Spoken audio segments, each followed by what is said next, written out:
मानिए वास्तु से पहले इंजीनियर की कुंडली और कारीगर चेक करवा लीजिए, क्योंकि आज आप हद से ज्यादा दिमाग यूज करने वाले इंजीनियर्स के कुछ आड़े कुछ टेढ़े और कुछ डब्बा गोल आइटम्स देखने वाले हैं। तो चलिए फिर शुरू करते हैं। जब काम कम बजट में हो या जल्दबाजी में हो तो समझ जाइए कि उस काम की शक्ल बिल्कुल बदसूरत होगी, बिल्कुल इस पुल की तरह जिसे टिकाने के लिए नीचे पत्थरों को एक के ऊपर एक लगा दिया गया है। जैसे ऐसा करने से ट्रकें, बसें और कारें इसके ऊपर से निकली जाएंगी।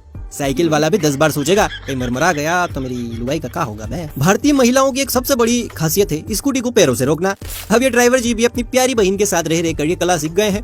देखिए कैसे कार के अंदर बैठे बैठे पैरों से ब्रेक लगा रहे हैं। ये भाई साहब रोड को तो ऐसे उठा रहे हैं जैसे फर्श पर पड़ी चादर।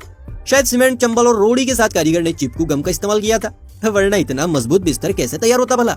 भैया घर में अगर पानी का कनेक्शन करवाना हो तो इन कारीगर साहब को याद कीजिएगा, जिसे पाइप सेट करने का इतना हुनर है कि पत्थर के ऊपर से ये पाइप को रास्ता दे डाला। अरे चिच्चा, पत्थर हटाया भी जा सकता था। कुछ भी कहिए भाई साहब में कुछ तो बात है। एक साथ दो खपरेल और वो भी सटीक जगह पर, मानना पड़ेगा भिड़ू। वैसे आप इनके लिए एक लाइक तो कर ही सकते हैं। इस कारीगर के आइडिया को देखकर हम समझ सकते हैं कि जब भगवान जी अकल बांट रहे थे तो ये लाइन में सबसे लास्ट में थे, इसीलिए जब तक इनकी बारी आई अकल का कोटा खत्म हो गया और इन्हें मिली खाली खोपड़ी। उसी खाली खोपड़ी का कमाल है जो हमें ये खंबा पटरियों के बीचों बीच मिला है। आओ धक चिक धा ललिता, ये तो 8वां अजूबा है। अब मुलाकात कीजिए मूर्ख कारीगरों के लीडर से, जिसने पाइप्स का ऐसा इंतजाम किया है ना तो बाहर से जाने लायक रही ना अंदर से। लगता है मूर्ख लीडर ने पैसा देकर डिग्री ली है, वरना जनाब को पता होता कि पाइप बाहर से जाती है ना कि वैसे। दोस्तों अगर आपको भी साल भर गर्म पानी से नहाने की आदत है तो आज ही ये जुगाड़ कॉपी कर लीजिए। यहाँ किसी महान ने इलेक्ट्रिक केटल से ही पाइप कनेक्ट कर डाली, मतलब अब गर्म पानी की नो टेंशन। वाह भाई वाह, जवाब नहीं आपका तो ये लीजिए महान इंजीनियर का महान कारनामा। इतना जुल्म ढा डाला कि ब्रिज का बीच का हिस्सा बूदनी के दांतों की माफिक चमक गया।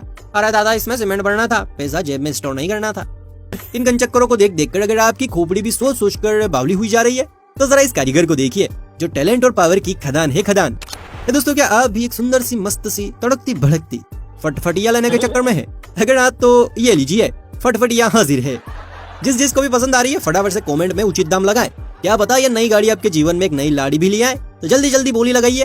दोस्तों रास्ते में चलते चलते अगर कभी पैसे या कहीं मोबाइल फोन पड़ा मिल जाए तो कसम से मजे ही आ जाते हैं। इस भाई की आंखें भी चार हो गई जब इसने देखा कि मोबाइल फोन पड़ा हुआ है, लेकिन जब भाई ने फोन उठाकर देखा तो दिल के अरमान आंसुओं में बह गए। प्रैंक हो गया आपके साथ। मैं तो कुछ और ही समझ रहा था। ये तो स्कैम हो गया, मोबाइल के विष में मार्बल। खैर इसी से मिलता जुलता है ये नायाब नमूना, जिसे बनाने वाले की तो दाद देनी पड़ेगी। मतलब घर इतनी सकड़ी जगह में है कि यहाँ अगर 2 आदमी एक साथ खड़े हो जाएं तो तीसरे को सांस लेने की भी जगह न मिले। जरा अंदर तो देखिए, सीढ़ियाँ ऐसी बनाई है जैसे गुरूर से भरी कोई रानी है जो हमेशा नाक फुला के रहती हो। सही पकड़े हैं। ये क्लिप है आंटियों के लिए। अगर आपकी गैस, अरे भाई किचन वाली गैस, जी हाँ, अगर वो ज्यादा हो तो आप उससे पानी गर्म करने का जुगाड़ कर सकते हैं, जो कि साइंटिस्ट की चचेरी बहन ने किया है। एकदम रापचिक पानी निकलेगा। ज्यादा कुछ नहीं करना, बस ठंडे पानी के नल में एक नली को अटैच करके उस नली में स्टील की तार वाली नली को फंसा कर उसे गैस के ऊपर इस तरह से सजा देना है और दूसरी नली में गर्म पानी निकल आएगा। है ना अमेजिंग? यानी एक ओर से आलू डालोगे तो दूसरी तरफ से सोना निकल आएगा।